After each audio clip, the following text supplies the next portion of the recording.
So let's move on to the build quality, and just even starting with the build quality.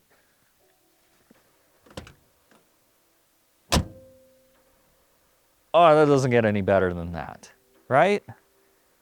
I mean, the build quality on this car, I mean, you can't write it down. It's not on a spec sheet. It's not something that you can like explain in a brochure. The way that this car is built, it feels so solid. It feels like a piece of granite. And I can see why enthusiasts cherish the 993 as having this exceptional build quality. It's a 1997 car and it looks fantastic. I mean, working on this car is a pleasure because nothing's falling apart. There's no rust on this car, even though there are rust problems around the windshield and the rear windscreen as well. But this is a California car, so that's just not gonna happen.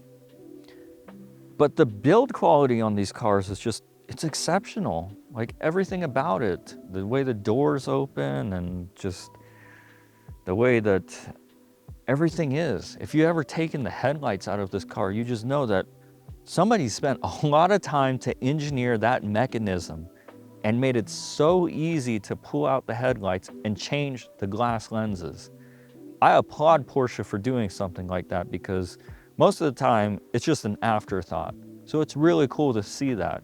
And even dropping the transaxle in this car, I mean, Porsche really thought it through over the years.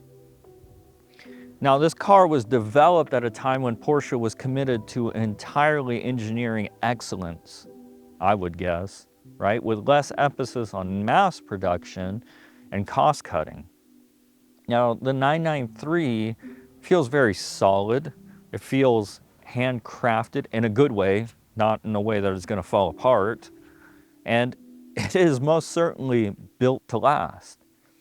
I mean, the only major issue that most 993s get plagued with, like I said, was the windscreen area having some rust buildup because of water ingress, because of improperly changed windscreens. And people love these cars so much that they drive them until the doors fall off, quite literally.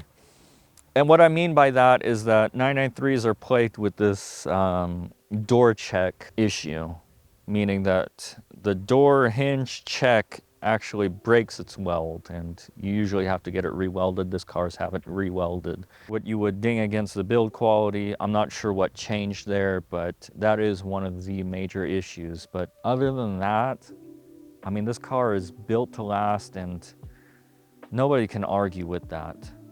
Because in subsequent generations, I mean, if you've stepped into a 996, the interior, the build quality, it's just not the same anymore. Thank you so much for making it this far on the Driveline channel. Part 3 will be up next, where I talk about the analog driving experience that the 993 is. Stay tuned.